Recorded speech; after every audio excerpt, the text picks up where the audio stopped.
Hello दोस्तों, welcome back to our YouTube channel booster nursing career point. आज आपके लिए ब्लड की क्लास नेक्स्ट सीरीज लेके आए हैं। ब्लड क्लास नंबर 6 है, तो आप जुड़े रहिएगा बूस्टर नर्सिंग कैरियर पॉइंट के साथ में। और नर्सिंग का हर एक पार्ट कंप्लीट कीजिएगा बीएनसीपी के साथ। तो आज क्लास स्टार्ट करते हैं बूस्टर नर्सिंग कैरियर पॉइंट की क्लास के अंदर आपको पढ़ाया जा रहा है हेमेटोलॉजी। यहाँ पे हेमेटोलॉजी आपको A to Z क्लास मिलेंगे। यहाँ पे क्लास नंबर 6 आज लेकर आए हैं। इससे पहले कल की क्लास कार्डियक की थी। कार्डियक की कुछ MCQ सीरीज थी, वो आपके लिए कंप्लीट कराई गई थी। तो सब्जेक्ट वाइज सब्जेक्ट इधर सिलेबस चल रहा है आपका, आप जुड़े रहिएगा। और नॉर्थ सेट एग्जाम की प्रिपरेशन जो 3 जून को एग्जाम है उसकी मेहनत से और लगन से कीजिए। तो आज हम पढ़ाने वाले हैं आपको आरबीसी का डिस्ट्रक्शन। आरबीसी का डिस्ट्रक्शन, तो पहले मैं आपको एक सुपरव्यू दूंगा यहाँ पे कि आरबीसी का डिस्ट्रक्शन किस तरह से होता है।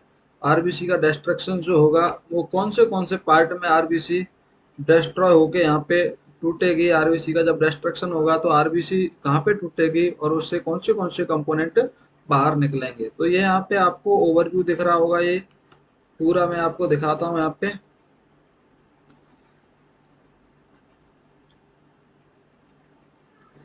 ये देखिए आरबीसी का डिस्ट्रक्शन, तो यहाँ पे आपको दिख रहा होगा ये सबसे पहले पार्ट मैंने बनाया है। ये जो पार्ट है ये स्प्लीन का पार्ट है। स्प्लीन यानी कि आरबीसी का डिस्ट्रक्शन मोस्टली मैंने बताया था स्प्लीन के अंदर होता है। ये मैं पहले सुपरव्यू उसका ओवरव्यू और सुपरव्यू कर रहा हूँ यहाँ पे। इसके बाद में आपको एक एक करके डिस्क्राइब करूंगा जो आपको इजीली समझ में आएगा फिर। तो स्प्लीन के अंदर जैसे ही आरबीसी डिस्ट्रॉय होगी, डिस्ट्रॉय होने के बाद उसके कुछ कंपोनेंट होंगे जैसे कि Fe+2 यानी कि इसमें फेरस सल्फेट है। ये फेरस सल्फेट रिसाइकिल होगा ट्रांसफेरिन और फेरिटिन प्रोटीन के द्वारा। इसका क्या किया जाएगा, मेटाबॉलिज्म कैसे होगा फेरिटिन का, वो देखेंगे। ग्लोबिन है, ग्लोबिन प्रोटीन मैंने बताई थी कि हीमोग्लोबिन को बनाने के लिए क्या चाहिए, आयरन और ग्लोबिन दोनों ही चाहिए होते हैं। हाँ जी, हीम और ग्लोबिन दोनों ही चाहिए होते हैं। इसके अंदर आपका ग्लोबिन रिसाइकिल होगा तो अमाइनो एसिड में चेंज हो जाएगी और दोबारा से रीयूज हो जाएगी किसके लिए, प्रोटीन बनाने में। आपके पास हीम पार्ट होगा।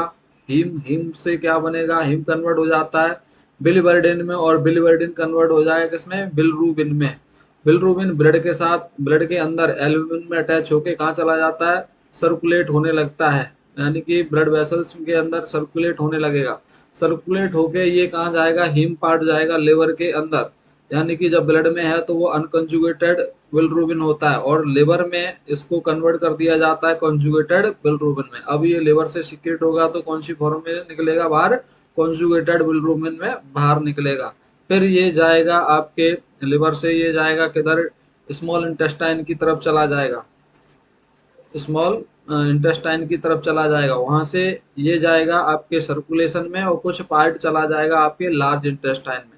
जो सर्कुलेशन में पार्ट जाएगा यानी कि सर्कुलेशन वाला पार्ट जो जाएगा वो किडनी के थ्रू बाहर निकल जाएगा। कौन सी फॉर्म में बाहर निकलेगा, यूरोबिलिन।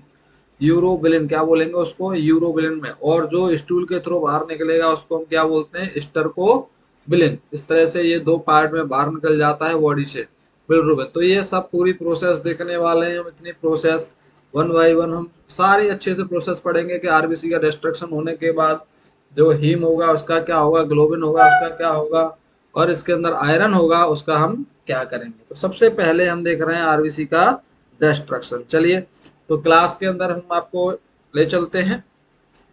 सबसे पहले मैंने यहाँ पे बताया कि जो ओल्ड आरबीसी होती हैं, ओल्ड आरबीसी यानी कि जो 120 दिन की हो जाती हैं, 120 दिन की आरबीसी हो जाती हैं, वो कहाँ जाएंगी, स्प्लीन के अंदर जाएंगी सर्कुलेट होके। और स्प्लीन के अंदर एक स्ट्रक्चर रेस्पॉन्सिबल होता है जिसका नाम है कॉर्ड ऑफ बिलरोथ। उस कॉर्ड ऑफ बिलरोथ के अंदर ये ट्रैप हो जाएंगी, फंस जाएंगी और इनका क्या कर दिया जाएगा, डिस्ट्रक्शन कर दिया जाएगा, डिस्ट्रॉय कर दी जाएंगी। कौन से मेथड से, फैगोसाइटोसिस मेथड के द्वारा। तो ये स्प्लीन के अंदर फैगोसाइटोसिस मेथड के द्वारा क्या कर दिया जाएगा, इनका ब्रेक डाउन कर दिया जाएगा, डिस्ट्रक्शन कर दिया जाएगा। अब आरबीसी यहाँ पे टूट चुकी है, आरबीसी यहाँ पे टूट चुकी है। अब आरबीसी टूट चुकी है तो उसके दो पार्ट में वो कहाँ आएगी, सर्कुलेशन के अंदर। यानी दो पार्ट कौन से होंगे, एक तो आरबीसी का ऊपर यानी कि सेल्यूलर पार्ट होगा। पहला पार्ट कौन सा होगा, सेल्यूलर पार्ट, और दूसरा पार्ट उसके अंदर से निकलेगा हीमोग्लोबिन। आरबीसी जब टूटेगी तो एक तो सेल्यूलर पार्ट निकलेगा, दूसरा हीमोग्लोबिन निकलेगा। जो सेलुलर पार्ट होता है वो तो डिस्ट्रॉय कर दिया जाता है, उसमें तो बिल्कुल बचता ही नहीं है, वो तो डिस्ट्रॉय कर दिया जाता है मैक्रोफेजिक एंड फैगोसाइटोसिस एक्शन के द्वारा। कौन से एक्शन के द्वारा? मैक्रोफेजिक एंड फैगोसाइटोसिस एक्शन के द्वारा। जो सेलुलर का ऊपर वाला पार्ट है उसकी कवरिंग थी, सेलुलर पार्ट था, उसको क्या कर दिया जाएगा? पूरा डिस्ट्रॉय कर दिया जाएगा। दूसरा यहाँ पे बचा हीमोग्लोबिन। हीमोग्लोबिन भी क्या होगा? ये आरबीसी टूटी है तो हीमोग्लोबिन भी अलग अलग फॉर्म में टूट जाएगा। अब इसमें हीमोग्लोबिन को बनाने के लिए दो फॉर्म थी, एक तो हीम था और दूसरा ग्लोबिन था, तो इसकी दोनों फॉर्म अलग हो जाएंगी, हीम भी अलग हो जाएगा और ग्लोबिन भी अलग हो जाएगा। ग्लोबिन देखिए यहाँ पे, ग्लोबिन मैंने बताया था आपको, दो अल्फा चेन से मिलकर बनता है ग्लोबिन और दो ही बीटा चेन से। ग्लोबिन क्या एक टाइप की प्रोटीन है? ग्लोबिन क्या है? एक टाइप की प्रोटीन, यानी कि इसके अंदर दो अल्फा चेन है। दो अल्फा चेन कितने अमाइनो एसिड से मिलकर बनी थी? 141 अमाइनो एसिड से मिलकर बनी थी अल्फा चेन, और बीटा चेन थी वो 146 अमाइनो एसिड से मिलकर बनी थी। इसको बिग चेन बोल रहे थे और अल्फा चेन को स्मॉल चेन बोल रहे थे। अब क्या होगा, इनका जो अल्फा चेन और बीटा चेन है, मतलब ग्लोबिन प्रोटीन है, वो फिर से क्या होगा, इसका रीयूज हो जाएगी। क्या होगा? रीयूज हो जाएगी। ये कहाँ पे रीयूज हो जाएगी? दोबारा से, यानी कि जो प्रोटीन बनेगी उस प्रोटीन को सिंथेसिस करने में दोबारा से यूज हो जाती है, ये बाहर नहीं जाती। यहाँ पे देखिए अब इधर हीम बचा हुआ है, हीम पार्ट। हीम क्या होगा? चेंज होगा किस किस में? इसके अंदर भी दो कंपोनेंट होंगे, एक तो आयरन होगा और दूसरा पोरफायरिन होगा। एक आयरन और दूसरा पोरफायरिन होगा। तो अभी हम देखेंगे ये दो प्रोडक्ट अभी हमारे पास बचे हुए हैं, एक तो आयरन है, दूसरा पोरफायरिन है। इनका क्या होगा? आयरन का क्या होता है और पोरफायरिन का क्या होता है? आयरन कौन सी फॉर्म में? यहाँ पे Fe+2 फॉर्म में होता है। आरबीसी जैसे ही टूटेगी तो स्प्लीन के अंदर आयरन बाहर निकलेगा, ब्लड में आ जाएगा और ब्लड में वो मतलब स्प्लीन के अंदर ही वो Fe+2 फॉर्म में चेंज हो जाता है। और दूसरा होगा पोरफायरिन। तो दोनों का हम देखेंगे मेटाबॉलिज्म कैसे होगा नेक्स्ट पेज पर। चलिए आगे देखते हैं हम, दोनों का आगे देख रहे हैं। तो सबसे पहले देखते हैं इसके अंदर आयरन। तो आयरन जो था आयरन स्प्लीन के अंदर कौन सी फॉर्म में था? ये Fe+2 फॉर्म में इन स्प्लीन। स्प्लीन क्योंकि आरबीसी जब टूटी थी तो आयरन Fe+2 फॉर्म में स्प्लीन के अंदर चेंज हो गया था। उसके बाद ये क्या आएगा? आयरन जैसे ही ये सर्कुलेशन में आएगा, यानी कि ये सर्कुलेशन में आके जो आयरन है वो कौन सी फॉर्म में चेंज हो जाएगा? Change into Fe+3 form, ferrous sulphate form में चेंज हो जाएगा, Fe+3 फॉर्म में चेंज हो जाएगा आयरन। और आयरन की एक खास बात है यहाँ पे, आयरन अब ये ब्लड के अंदर आ तो गया है लेकिन सिंगल कभी भी मूव नहीं कर पाता है, ये सिंगल मूव नहीं कर पाता है। तो अब यहाँ पे क्या होगा? यहाँ पे जो आयरन जो चेंज हुआ है स्प्लीन के अंदर Fe+3 फॉर्म में, तो अब इसको ले जाने के लिए एक प्रोटीन आएगी। वो प्रोटीन का नाम क्या होगा? Transferrin protein. यानी कि जो आयरन है वो अटैच हो जाएगा, यानी Fe+3, यानी कि जो आयरन की फॉर्म है वो क्या हो जाएगी? अटैच होगी किसके साथ में? अटैच विद, हाँ जी ध्यान रखना है आपको, किसके साथ में अटैच होती है ये? Transferrin protein. Transferrin protein, protein का नाम याद रखना है, क्या है यहाँ पे? Transferrin protein. ट्रांसफेरिन प्रोटीन के साथ में जो आयरन था वो अटैच हो जाएगा। और यहाँ से अटैच होने के बाद में अब ये क्या होगा? सर्कुलेट होके किसके पास जाएगा? लिवर के पास जाता है। हाँ नहीं, ये ट्रांसपेरेंट प्रोटीन याद रखना है आपको, मैंने क्या बताया यहाँ पे? ट्रांसपेरेंट ट्रांसपोर्टेशन प्रोटीन है। किसकी ट्रांसपोर्टेशन, किसको ट्रांसपोर्ट करा रही है ये? आयरन को ट्रांसपोर्ट कराती है, इसलिए हम बोलते हैं इसको आयरन कैरियर प्रोटीन। क्या बोलेंगे?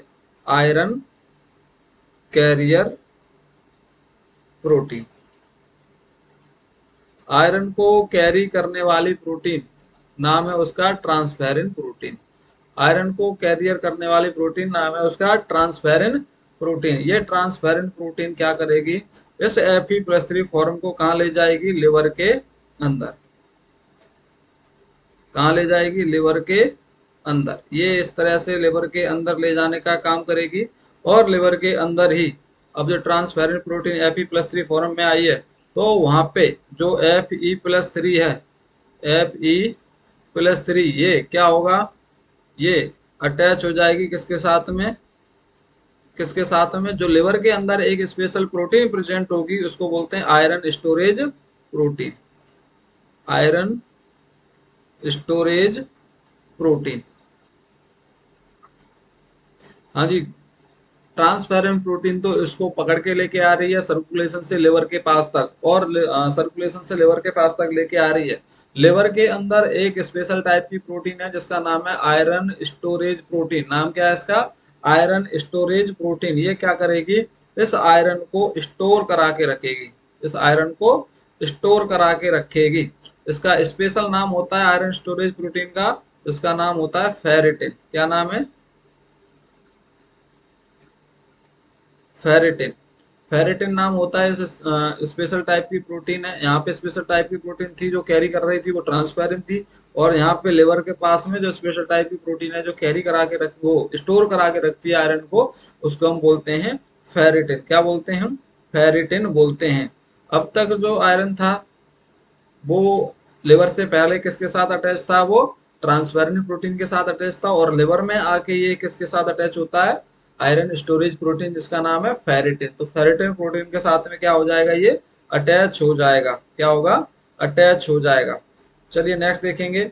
अब यहाँ पे क्या होगा, यहाँ पे क्या होगा, स्टोरेज ऑफ आयरन, यानी कि आयरन का स्टोरेज कहाँ होता है, आप सबको पता होना चाहिए। आयरन का स्टोरेज भी कहाँ होगा, आयरन का स्टोरेज कहाँ होगा, लिवर के अंदर। यानी कि कौन सी फॉर्म में होता है, कौन सी फॉर्म में होगा वो भी आपको याद रखना है। यहाँ पे क्या होगा, storage of iron, storage of iron in the form of, in the form of, in the form of हीमोसिडेरिन,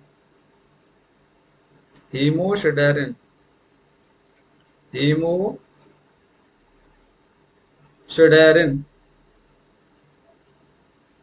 हाँ जी, ये आपको याद रखनी है कौन सी फॉर्म में आयरन स्टोरेज होगा, हीमोसिडेरिन फॉर्म में स्टोर होता है। आयरन को स्टोरेज कराने वाली प्रोटीन कौन सी है, तो आप आंसर देंगे फेरिटिन है। आयरन को ट्रांसपोर्ट कराने वाली प्रोटीन कौन सी है, तो आप आंसर देंगे ट्रांसफेरिन प्रोटीन होती है। तो यहाँ पे 3 एमसीक्यू बनते हैं और ये एग्जाम के अंदर आते हैं, मैं इनको आपको अलग से बताऊंगा अभी। तो आयरन जो स्टोरेज फॉर्म है, आयरन स्टोरेज फॉर्म है, वो फॉर्म कौन सी है, हीमोसिडेरिन। ये भी आपको याद करनी पड़ेगी, हीमोसिडेरिन आयरन स्टोरेज फॉर्म होती है। आयरन स्टोरेज फॉर्म किसको बोलते हैं, हीमोसिडेरिन को बोलते हैं। अब जरूरत पड़ने पे आयरन क्या होगा, लिवर से बाहर जाएगा। जरूरत पड़ने पे क्या होगा, हाँ जी, नीड है किसके लिए, नीड है किसकी, आरबीसी सिंथेसिस चल रहा है तो उसमें आयरन की जरूरत पड़ेगी। तो फिर से क्या होगा, आयरन को बाहर निकालने के लिए क्या आएगी, एक प्रोटीन आएगी ट्रांसपोर्ट कराने के लिए जिसका नाम क्या है, career protein, iron carrier protein जिसका नाम क्या है, ट्रांसफेरिन प्रोटीन। यानी कि क्या होगा यहाँ पे, अब जो आयरन होगा वो कहाँ जाएगा, बोन मैरो के पास जाएगा। तो फिर से यहाँ से लिवर से बाहर निकालने के लिए एक स्पेशल टाइप की प्रोटीन आती है। हाँ जी, इसको कैरी करके ले जाएगी आयरन को, iron plus iron carrier protein, iron carrier protein. नाम क्या बताया मैंने अभी इसका, नाम क्या बताया, ट्रांसफेरिन, ट्रांसफेरिन। ये प्रोटीन आएगी और इसको कहाँ ले जाके छोड़ेगी, हाँ जी, iron plus iron carrier protein iron को पकड़ के ले जाएगी किधर की तरफ, बोन मैरो की तरफ। And iron plus iron carrier protein क्या करेगी, इसको फिर से क्या करा के ले जाएगी, लिवर से पकड़ के इसको कहाँ छोड़ देगी, बोन मैरो के अंदर। And reach into the, reach into the bone marrow, reach into the bone marrow. Bone marrow के अंदर क्या हो रहा है, यहाँ पे आरबीसी का सिंथेसिस चल रहा है। बोन मैरो के अंदर क्या हो रहा है, आरबीसी का सिंथेसिस चल रहा है। वहां पे ले जाके किसने किसको छोड़ा है, आयरन कैरियर प्रोटीन ने आयरन को ले जाके छोड़ दिया है। अब आयरन वहां पे आ गया है तो यहाँ पे आरबीसी फॉर्मेशन हो रही है। तो यहाँ पे अब आयरन क्या होगा, अटैच हो जाएगा किसके साथ में, आरबीसी के साथ में, जिसकी वजह से क्या हो जाएगा, न्यू आरबीसी का फॉर्मेशन हो जाएगा। यानी कि आयरन क्या होगा, अटैच, आयरन क्या होगा यहाँ पे, अटैच किसके साथ में, iron attach with, iron attach with RBC, यानी कि जो आरबीसी के अंदर न्यू आरबीसी थी उसके साथ क्या होगा, अटैच हो जाएगा। इसके कारण क्या होगा, यहाँ पे न्यू आरबीसी का फॉर्मेशन हो जाएगा, आरबीसी का, न्यू आरबीसी का फॉर्मेशन होगा, न्यू आरबीसी फॉर्मेशन। इस तरह से आयरन को यूज कर लिया जाता है बॉडी के अंदर ही। इस तरह से आयरन को क्या हो गया, यहाँ पे यूज हो गया, आयरन हमारी बॉडी से बाहर नहीं गया, हमारी बॉडी ने इसको क्या कर लिया, यूज कर लिया, आयरन हमारी बॉडी ने यूज कर लिया। आयरन क्या हो गया, reuse, iron reuse, iron reuse. इस तरह से ये प्रोसेस चलती रहती है, इस तरह से ये प्रोसेस चलती रहती है। तो मैंने क्या बताया अभी आपको, यहाँ पे मैंने कुछ चीजें आपको बताई, जैसे कि आयरन था, आयरन जैसे ही टूटेगा, मतलब आरबीसी टूटेगी तो Fe+2 फॉर्म में स्प्लीन से बाहर आएगा, जैसे ही Fe+3 मतलब ब्लड में आएगा वो किस में कन्वर्ट हो जाएगा, Fe+3 फॉर्म में, किस में कन्वर्ट होगा वो, Fe+3 फॉर्म में चेंज हो जाएगा। Fe+3 फॉर्म अब ये सर्कुलेशन में तो है, लेकिन ये एलोन मूव नहीं कर पाएगी, तो इसको आयरन कैरियर प्रोटीन, आयरन को कैरी करने वाली प्रोटीन आएगी जिसका नाम है ट्रांसफेरिन प्रोटीन। क्या नाम है, ट्रांसफेरिन प्रोटीन। ये ट्रांसफेरिन प्रोटीन इसको ट्रांसफर करा के ले जाएगी किधर, लिवर के अंदर, और लिवर में आयरन क्या होगा, स्टोरेज होगा। तो आयरन को स्टोरेज कराने वाली प्रोटीन भी होगी वहां पे जो स्टोरेज करा के रखेगी, उसका नाम है फेरिटिन। क्या नाम है, फेरिटिन। तो आयरन स्टोरेज प्रोटीन कौन सी होती है, फेरिटिन होती है, जो क्या करती है, आयरन को स्टोर करा के रखती है, कहाँ पर, लिवर के अंदर, हाँ, लिवर के अंदर। चलिए नेक्स्ट देखिए, आयरन स्टोरेज फॉर्म। अब जो आयरन लिवर के अंदर स्टोर हुआ है, कौन सी फॉर्म में हुआ है, हीमोसिडेरिन फॉर्म में हुआ है। कौन सी फॉर्म में, हीमोसिडेरिन फॉर्म के अंदर आयरन स्टोरेज हुआ है। नेक्स्ट देखिए यहीं पे आयरन, अब क्या होगा, यहाँ पे आयरन फॉर्म में अटैच हो गया है, कहाँ पे, लिवर के अंदर। अब लिवर से जरूरत पड़ेगी आयरन की, क्योंकि आरबीसी का फॉर्मेशन चल रहा है, तो अब लिवर से बोन मैरो तक भी जाएगा, ये लिवर से बोन मैरो तक भी जाएगा आयरन। तो अब आयरन लिवर से बोन मैरो तक ले जाने के लिए कौन सी प्रोटीन आएगी, फिर से वही आएगी ट्रांसपेरेंट प्रोटीन, जो आयरन कैरियर कैरी करती है इसको, वही ट्रांसपेरेंट प्रोटीन इसको पकड़ के ले जाने का काम करती है। तो इसको छोड़ देगी कहाँ पे, बोन मैरो के अंदर, और बोन मैरो के अंदर आरबीसी का फॉर्मेशन चल रहा है, वहीं पे क्या हो जाएगा, न्यू आरबीसी का फॉर्मेशन हो जाएगा। मतलब जो आयरन था वो अटैच हो जाएगा आरबीसी के साथ में, इस तरह से न्यू आरबीसी का फॉर्मेशन हो जाएगा। यानी कि आयरन क्या हो गया, रीयूज हो गया, आयरन क्या हुआ, रीयूज हो गया। यहाँ पे क्लियर दोस्तों, यहाँ तक हमने इतना पढ़ा था। आयरन की कुछ छोटी छोटी मगर मोटी बातें होती हैं, उनको हम देख लेंगे, उसके बाद पोरफायरिन पढ़ेंगे। तो आयरन के बारे में देखिए, चलिए मैं आपको डिस्कस कर लूंगा आयरन के बारे में, लेकिन अभी उससे पहले हम पढ़ लेते हैं पोरफायरिन। पोरफायरिन मेटाबॉलिज्म कैसे होगा।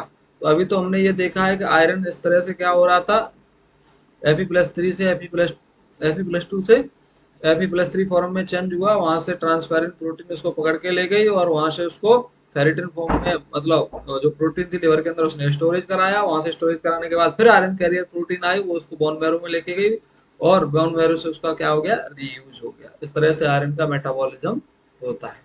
नेक्स्ट देखते हैं हम पोरफायरिन का क्या होता है। पोरफायरिन, पोरफायरिन का क्या होगा, यानी कि जो पोरफायरिन है, वो पोरफायरिन, ये पोरफायरिन क्या होगा, पोरफायरिन जैसे ही आरबीसी से बाहर आएगा, पोरफायरिन चेंज होता है सबसे पहले बिलिवर्डिन में। किसमें चेंज होगा, porphyrin, porphyrin convert, convert into बिलिवर्डिन। किसमें चेंज हो जाएगा, बिलिवर्डिन में।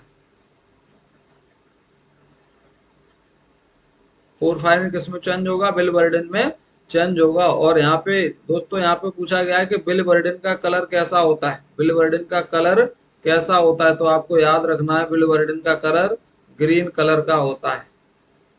बिलिवर्डिन का कलर कैसा होता है, ग्रीन कलर का होता है। बिलिवर्डिन क्या है, बिलिवर्डिन एक तरह से क्या है, ये बिलिरुबिन का कंपोनेंट ही होता है। सबसे पहले स्टेज जो आती है वो बिलिवर्डिन होती है।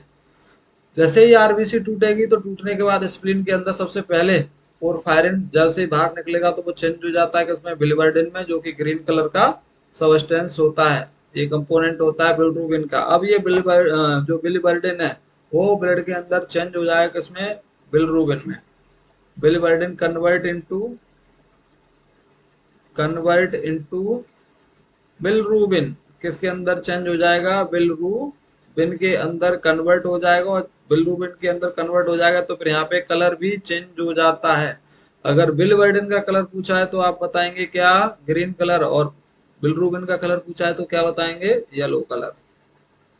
Yellow colour, yellow colour.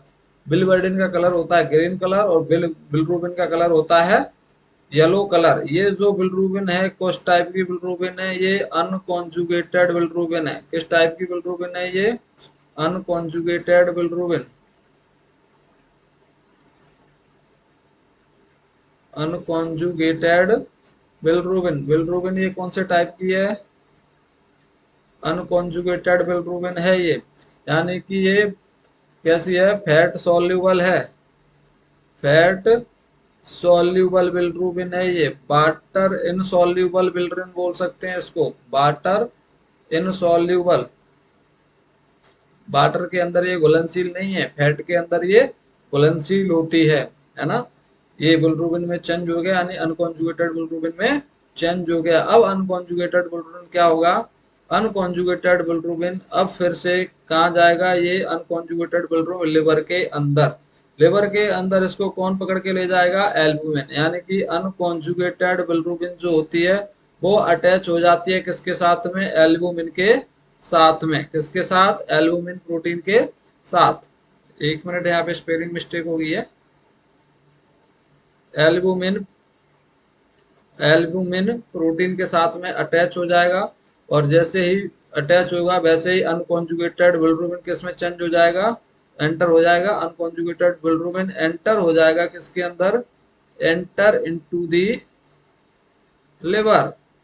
Liver, liver के अंदर क्या हो जाएगा, एंटर हो जाएगा। लिवर के अंदर क्या होगा, एंटर, कौन, अनकॉन्जुगेटेड बिलिरुबिन। और जैसे ही लिवर के अंदर एंटर हुआ, अब लिवर के पास एक एंजाइम रहता है, उस एंजाइम का नाम क्या है, UDP GT enzyme. UDP GT enzyme, UDP GT enzyme रहता है किसके पास, लिवर के पास।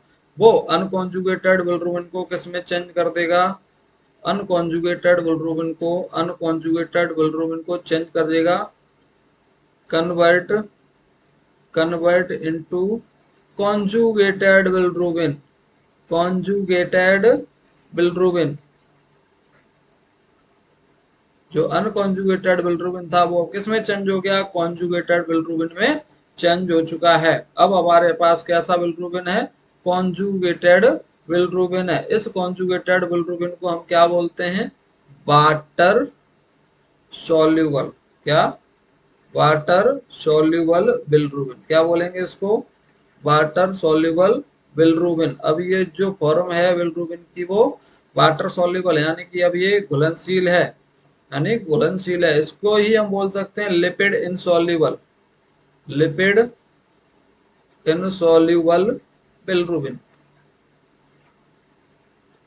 Lipid insoluble bilirubin. Water soluble bilirubin है बट लिपिड इनसॉल्युबल बिलिरुबिन है। कौन, कौन, यहाँ पे जो कॉन्जुगेटेड बिलिरुबिन आया जहाँ से, लिवर से, वो कॉन्जुगेटेड बिलिरुबिन है। उससे पहले लिवर में एंटर होने से पहले वो कैसा था, अनकॉन्जुगेटेड बिलिरुबिन था। अब यहाँ पे देखिए दोस्तों, अब ये कॉन्जुगेटेड बिलिरुबिन जो होता है वाटर सॉल्युबल होता है, वो किधर जाएगा, ये कॉन्जुगेटेड बिलिरुबिन किधर जाएगा, कॉन्जुगेटेड बिलिरुबिन ये एंटर होगा किधर की तरफ, हाँ जी, अब ये, हाँ, ड्रेन होगा कहाँ पे,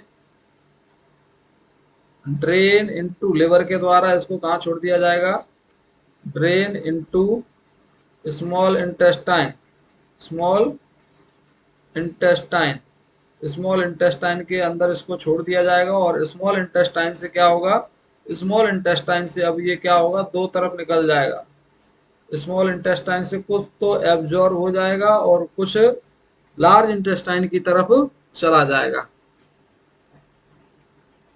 चलिए, जो एब्जॉर्ब होगा ये क्या होगा, एब्जॉर्ब होगा। एब्जॉर्ब होगा तो ये कहाँ जाएगा, सर्कुलेशन में जाएगा, सर्कुलेशन में जाएगा। और सर्कुलेशन में जाने के बाद ये कहाँ पहुंचेगा, किडनी के अंदर। किडनी के अंदर, किडनी के अंदर कौन पहुंच गया, हाँ जी, जो कंजुगेटेड बिलिरुबिन था, कॉन्जुगेटेड बिलिरुबिन कहाँ पहुंच गया, किडनी के अंदर पहुंच गया। अब किडनी क्या करेगी, किडनी इसको एक्सक्रीट कर देगी, यानी कि जो कॉन्जुगेटेड बिलिरुबिन है, conjugated bilirubin excrete through, through kidney,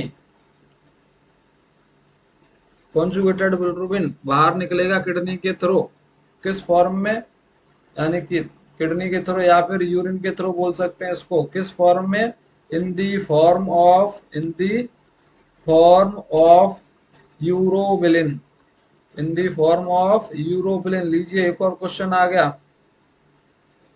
किस फॉर्म में यूरिन के थ्रू बाहर जाता है कॉन्जुगेटेड बिलिरुबिन, तो आप आंसर देंगे यूरोबिलिन, क्या, यूरोबिलिन। दूसरी तरफ क्या होगा, यहाँ पे मैंने बताया आपको दो पार्ट, मतलब ये दो पार्ट में, स्मॉल इंटेस्टाइन के बाद क्या होगा, ये एब्जॉर्ब कर लिया जाएगा वहां की बिलाई के द्वारा और सर्कुलेशन में भेज दिया जाएगा, जिसके थ्रू वो किडनी के थ्रू बाहर जाएगा, क्योंकि सर्कुलेट सॉरी, सर्कुलेट होकर किधर जाएगा, किडनी में जाएगा, और किडनी के थ्रू, यूरिन के थ्रू वो क्या होगा, बाहर निकल जाएगा। कुछ स्मॉल इंटेस्टाइन की तरफ चला जाएगा, सॉरी लार्ज इंटेस्टाइन की तरफ चला जाएगा, लार्ज इंटेस्टाइन,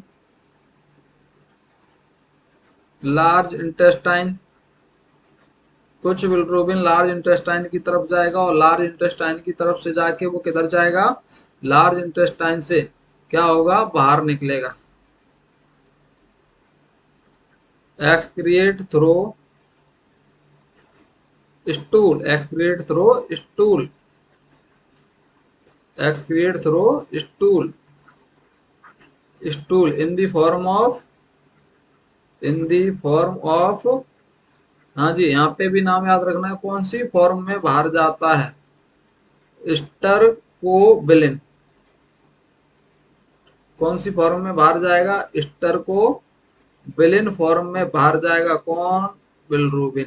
तो बिलिरुबिन हमने यहाँ पे देखा दो फॉर्म में बाहर निकल रहा है, एक तो यूरिन के रास्ते से जा रहा है, दूसरा स्टूल के रास्ते से जा रहा है। यूरिन की फॉर्म में जाएगा उसको यूरोबिलिन बोलेंगे, स्टूल की फॉर्म में जाएगा उसको स्टरकोबिलिन होते हैं। 80% स्टूल की फॉर्म में बाहर निकलता है, और ओनली 20% आपके यूरिन की फॉर्म में बाहर निकलेगा। यूरिन की फॉर्म में कितना बाहर निकलता है, ओनली और ओनली 20%। हाँ जी, 80% ये स्टरकोबिलिन फॉर्म में बाहर निकलता है। तो दोस्तों इस तरह से आपको याद रखना है, क्या मैंने बताया यहाँ पे, मेटाबॉलिज्म और पोरफायरिन, मेटाबॉलिज्म ऑफ पोरफायरिन। तो मेटाबॉलिज्म आपको देखने को मिला यहाँ पे, मेटाबॉलिज्म जैसे पोरफायरिन क्या होगा, ब्रेक डाउन होगा, आरबीसी का पोरफायरिन निकलेगा, वो पोरफायरिन कन्वर्ट हो जाता है किसमें, बिलिवर्डिन, किसमें चेंज होगा, बिलिवर्डिन में। बिलिवर्डिन का कलर याद रखना है आपको, ग्रीन कलर। दूसरा आपको देखना है, कन्वर्ट इनटू बिलिरुबिन, क्या, ये जो बिलिवर्डिन था वो किसमें कन्वर्ट हो जाएगा, बिलिरुबिन में। और बिलिरुबिन का कलर कैसा होता है, येलो कलर का, इसको ही बोलते हैं अनकॉन्जुगेटेड बिलिरुबिन, फैट सोल्यूबल या फिर वाटर इनसॉल्युबल। अब क्या होगा, ये ब्लड के अंदर आ गया है, ब्लड से इसको ले जाने के लिए प्रोटीन आएगी जिसका नाम क्या है, एल्बुमिन प्रोटीन, और एल्बुमिन प्रोटीन इसको कहाँ ले जाएगी, लिवर के अंदर, कहाँ ले जाएगी, लिवर के अंदर। अब लिवर में क्या हो रहा होगा, यूडीपीजीटी एंजाइम इस पे काम करेगा, इसका मेटाबॉलिज्म कराएगा, और इसको चेंज कर देगा किसके अंदर, कॉन्जुगेटेड बिलिरुबिन के अंदर चेंज कर देगा। अब ये जो कॉन्जुगेटेड बिलिरुबिन जो पहले अनकॉन्जुगेटेड था, अब वो कैसा हो चुका है, कॉन्जुगेटेड बिलिरुबिन बन चुका है। पहले ये कैसा था, अनकॉन्जुगेटेड था, लेकिन अब कैसा हो गया, कॉन्जुगेटेड बिलिरुबिन हो गया, वाटर सॉल्युबल हो गया, या फिर लिपिड इनसॉल्युबल हो गया, अब लिपिड के अंदर सॉल्युबल नहीं होगा। अब ये जो कॉन्जुगेटेड बिलिरुबिन है वो स्मॉल इंटेस्टाइन की तरफ जाएगा। अब स्मॉल इंटेस्टाइन में ये ड्रेन होगा लिवर के द्वारा। तो अब तो कुछ तो ये एब्जॉर्ब होके किडनी के अंदर चला जाएगा, एब्जॉर्ब होके किडनी में जाएगा, और किडनी के थ्रू यूरिन के रास्ते से ये बाहर निकल जाएगा। और जिस फॉर्म में बाहर निकलता है उसको हम क्या बोलते हैं, यूरोबिलिन, क्या बोलेंगे उसको, यूरोबिलिन। ओनली 20% निकलता है।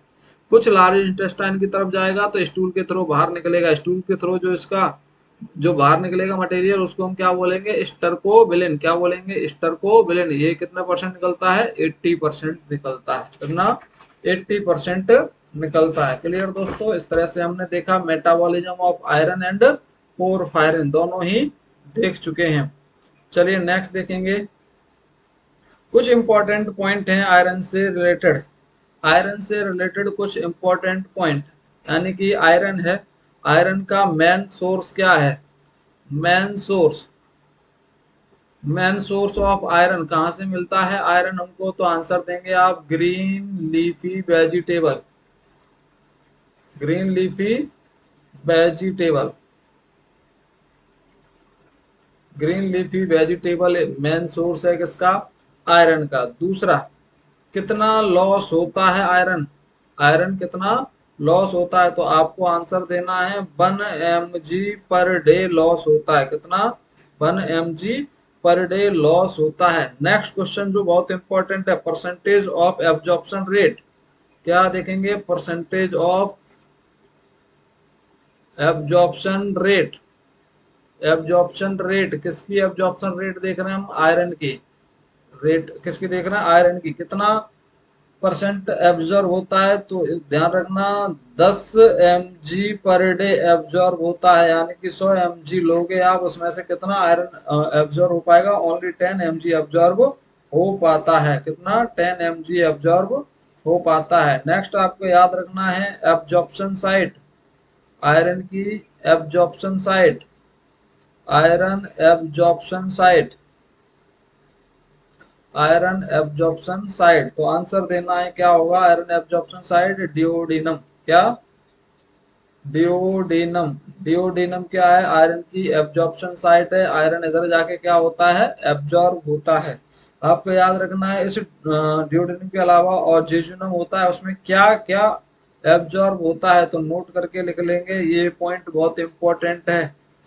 एसिड का फुल जग, एसिड का फुल जग, जग इधर लिख दिया है मैंने।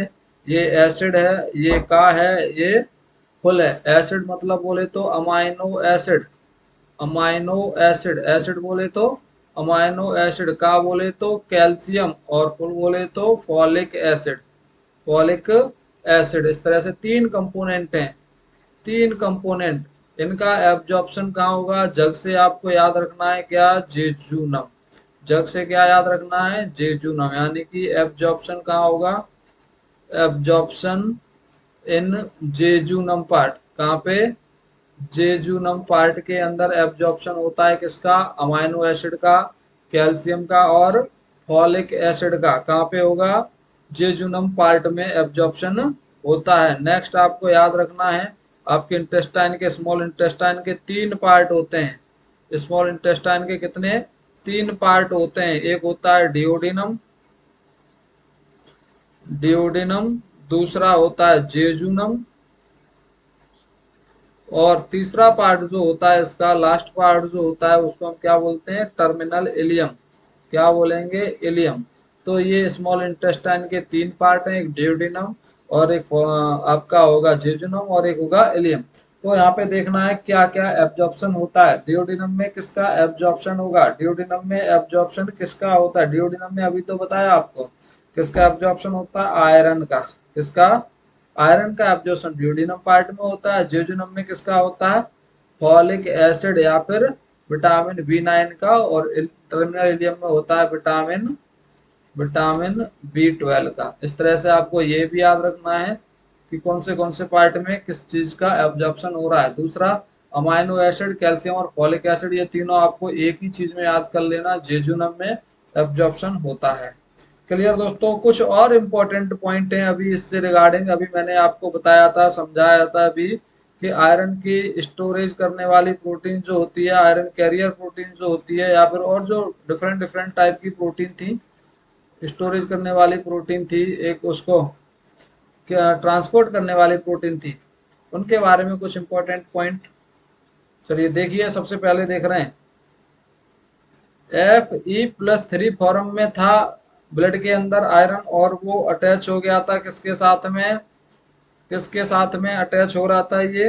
हाँ जी, फेरिटिन के साथ में अटैच हो रहा था। किसके? फेरिटिन के साथ में अटैच होगा।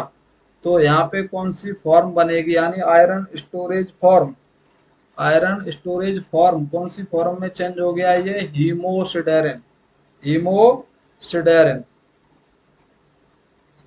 इसको हम क्या बोलते हैं, हीमोसिडेरिन। अच्छा ये देखिए यहाँ पे मैंने अलग अलग टाइप की प्रोटीन बताई थी आपको। एक तो थी यहाँ पे कौन सी वाली protein, iron storage protein, iron storage protein. एक मैंने आपको बताया था iron carrier protein, iron carrier protein. और एक मैंने बताया iron storage form, iron storage form. तीन चीज मैंने आपको यहाँ पे डिस्कस करने वाला हूँ। पहली चीज होगी आपके पास आयरन स्टोरेज प्रोटीन, दूसरी कौन सी होगी आयरन कैरियर प्रोटीन, और तीसरी कौन सी होगी आयरन स्टोरेज फॉर्म। चलिए नेक्स्ट देखेंगे इसी के अंदर आयरन स्टोरेज प्रोटीन कौन सी थी, आयरन को स्टोरेज कराने वाली प्रोटीन का नाम बताओ। याद है आपको क्या नाम है इसका, फेरिटिन। आयरन को स्टोरेज कराने वाली प्रोटीन का नाम क्या है, फेरिटिन। दूसरा आयरन को कैरियर कराने वाली प्रोटीन का नाम बताओ, तो आप आंसर देंगे इसका ट्रांसफेरिन। क्या, ट्रांसफेरिन। तीसरा आयरन स्टोरेज फॉर्म बताओ, लिवर के अंदर आयरन स्टोरेज होता है, कौन सी फॉर्म में होता है, तो आप नाम देंगे हीमोसिडेरिन। क्या, हीमोसिडेरिन। हीमोसिडेरिन कैसे बनता है मैं ऊपर डिस्कस कर चुका हूँ। जो आयरन होता है Fe+3 वाला, इसके साथ में अटैच हो जाती है कौन सी, फेरिटिन प्रोटीन, फेरिटिन प्रोटीन। तो आपके पास जो अब फॉर्म बनेगी उसको हम क्या बोलेंगे, उसको हम क्या बोलेंगे, हीमोसिडेरिन। क्या बोलेंगे, हीमोसिडेरिन। क्लियर। नेक्स्ट क्वेश्चन है मेरा आपसे, आयरन स्टोरेज साइट किसको याद है, आयरन स्टोरेज साइट कोई बताएगा क्या, आयरन स्टोरेज साइट। जी हाँ, मैंने डिस्कस किया था कि आयरन जो स्टोरेज होता है, और वहां पे मैंने बताया भी था, डायग्राम भी बताया था, लिवर के अंदर क्या होता है, आयरन स्टोरेज होता है। कहाँ पे, लिवर के अंदर स्टोरेज होता है, लिवर के अंदर स्टोरेज होता है। चलिए नेक्स्ट देखेंगे कुछ और इम्पोर्टेंट इसी से रिगार्डिंग, किससे, अपने आयरन से रिगार्डिंग और इसी मेटाबॉलिज्म से रिगार्डिंग देख रहे हैं। नेक्स्ट देखेंगे आयरन जो अगर फ्री इंक्रीज आयरन हो जाए, ज्यादा आयरन हो जाए ब्लड के अंदर, तो किस नाम से जानते हैं। हाँ जी, free iron, free iron, free iron कौन सा है, फ्री आयरन कौन सा है, Fe+3 वाला free iron. Increase in blood, increase in blood मतलब आयरन बहुत ज्यादा ब्लड के अंदर बढ़ गया है, कौन सा, फ्री आयरन जो Fe+3 था, इसको प्रोटीन पकड़ के ले जा रही थी, आयरन कैरियर प्रोटीन बोल रहे थे। अब वो प्रोटीन नहीं है या डेफिशिएंसी हो गई है किसी किसी पर्सन के अंदर, तो अब ये आयरन है, अगर ये आयरन है ये फ्री घूमेगा, मतलब ये फ्री रहेगा ब्लड के अंदर, इसके क्या होगा, वॉल्यूम ज्यादा हो जाएगी। इसको किस नाम से जानते हैं, तो इसको बोलते हैं फेंटोन रिएक्शन। क्या बोलेंगे इसको, फेंटोन रिएक्शन। क्या बोलते हैं इसको, फेंटोन रिएक्शन के नाम से जानते हैं। फेंटोन रिएक्शन क्या है, जो फ्री आयरन है वो ब्लड के अंदर ज्यादा हो गया, उसको हम क्या बोलेंगे, फेंटोन रिएक्शन। क्लियर। चलिए नेक्स्ट देखेंगे अगला इंपॉर्टेंट पॉइंट, अगला इंपॉर्टेंट पॉइंट नेक्स्ट है, इसी के अंदर देख रहे हैं हम कि जो हीमोसिडेरिन होती है वो भी क्या होगी, हीमोसिडेरिन क्या होगी, ज्यादा हो जाती है। हीमोसिडेरिन क्या है, form, form of, form of, form किसकी फॉर्म देखेंगे हम, जो स्टोरेज फॉर्म है, स्टोरेज फॉर्म, नाम क्या है उसका, हीमोसिडेरिन। क्या नाम है, हीमोसिडेरिन। हीमोसिडेरिन क्या हो रही है, इंक्रीज, क्या हो रही है, इंक्रीज हो रही है, इंक्रीज हो रही है, इंक्रीज बहुत ज्यादा बढ़ रही है। तो अब हम देखेंगे यहाँ पे ज्यादा तो बढ़ रही है, कितनी ज्यादा बढ़ी हुई है, कितनी ज्यादा बढ़ी हुई है, ये आयरन स्टोरेज फॉर्म है, यानी कि यहाँ पे क्या बढ़ गया है, हीमोसिडेरिन बढ़ गई है। हीमोसिडेरिन कितनी बढ़ गई है, हाँ जी, आयरन स्टोरेज ज्यादा हो गया है, मतलब क्या है इसका, आयरन स्टोरेज ज्यादा हो गया है, iron storage, iron storage increase in liver without, without tissue damage, without tissue damage. Iron इतना ओवरलोड हो गया है बहुत ज्यादा, लेकिन अभी टिश्यू डैमेज नहीं हो रहे हैं। तो इस कंडीशन को हम क्या बोलते हैं, हीमोसिड्रोसिस। क्या बोलेंगे, हीमोसिड्रोसिस। क्या बोलेंगे इसको, हीमोसिड्रोसिस, हीमोसिड्रोसिस। क्या बोलेंगे इसको, हीमोसिड्रोसिस बोलते हैं। दूसरा हम देख रहे हैं यहाँ पे आयरन बहुत ज्यादा बढ़ गया है। क्या, आयरन बहुत ज्यादा बढ़ गया है, iron storage increase, iron storage increase कहाँ पे हो रहा है, लिवर के अंदर, in liver, with tissue damage, with tissue damage. अब क्या होने लगा यहाँ पे, लिवर के टिश्यू भी डैमेज होने लगे हैं, तो उसको हम क्या बोलते हैं, हीमोक्रोमेटोसिस। क्या बोलेंगे, हीमोक्रोमेटोसिस।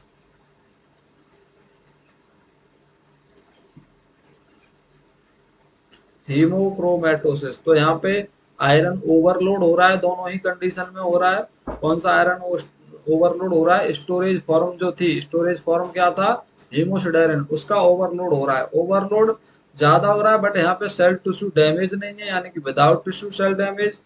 और यहाँ पे क्या है, विद, मतलब यहाँ पे सेल डैमेज हो रहे हैं। तो जहाँ पे विदाउट टिश्यू सेल डैमेज हो रहे हैं उसको बोलते हैं हीमोसिट्रेसिस, और जहाँ पे टिश्यू डैमेज होते हैं उसको हम क्या बोलते हैं, हीमोक्रोमेटोसिस। क्या बोलेंगे, हीमोक्रोमेटोसिस। क्लियर है दोस्तों। चलिए कुछ और स्पेसिफिक पॉइंट ही आपको मैं बता दे रहा हूँ यहाँ पे।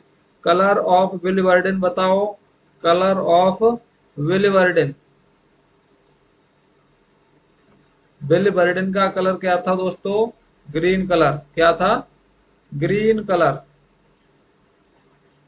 दूसरा कलर बताओ यहाँ पे बिलरूबिन का, किसका, बिलरूबिन का।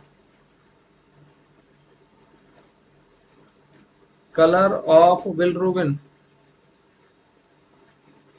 Colour of bilirubin. तो बिलरूबिन का कलर याद रखना है कैसा था, येलो कलर का,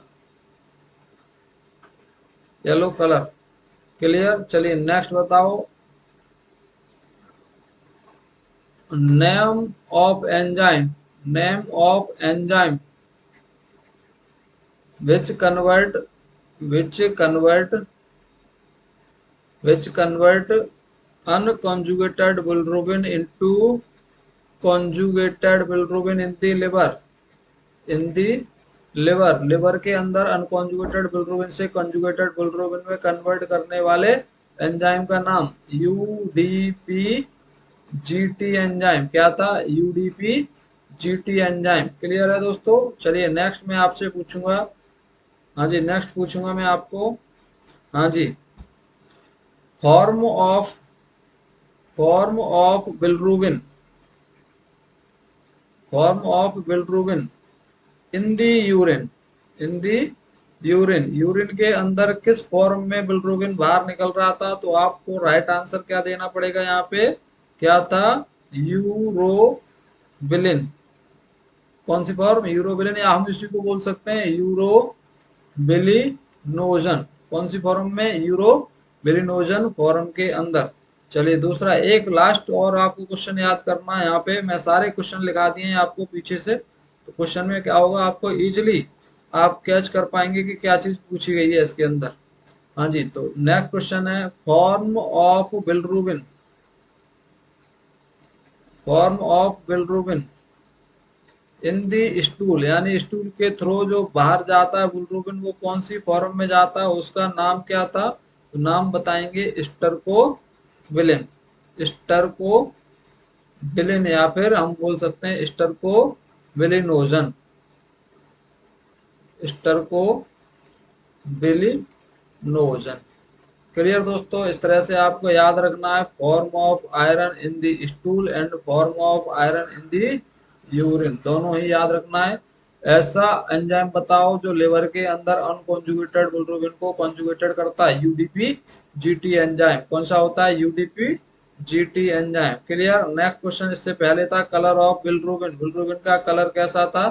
तो बिलिरुबिन का कलर होता है आपका येलो कलर का। कैसा होता है, येलो कलर का। और अगर आपसे पूछा जाए कि कलर ऑफ बिलिवर्डिन, कलर ऑफ बिलिवर्डिन, तो आप क्या बताएंगे, बिलिवर्डिन का कलर कैसा होता है, ग्रीन कलर का। कैसा होता है दोस्तों, ग्रीन कलर का होता है। तो ये कुछ स्पेसिफिक क्वेश्चंस हैं जो आपको इस चार्ट पे लिखे हुए हैं। आप एक बार स्टार्टिंग से रिवाइज करेंगे, इसको रिवाइज करने के बाद ये क्वेश्चन आप देख लेंगे तो आई होप कि आपको इजीली अंडरस्टूड हो जाएगा, ये कोई भी प्रॉब्लम नहीं आएगी। और इसको अगर आपको कहीं भी प्रॉब्लम होती है तो आप कमेंट बॉक्स में आप नोट डाउन करके उसको भेज सकते हैं कि कोई भी आपको दिक्कत होती है तो कमेंट बॉक्स में आप मेंशन कर सकते हैं। और साथ में ही इस वीडियो को लाइक शेयर एंड सब्सक्राइब करना नहीं भूलिएगा। Thank you guys.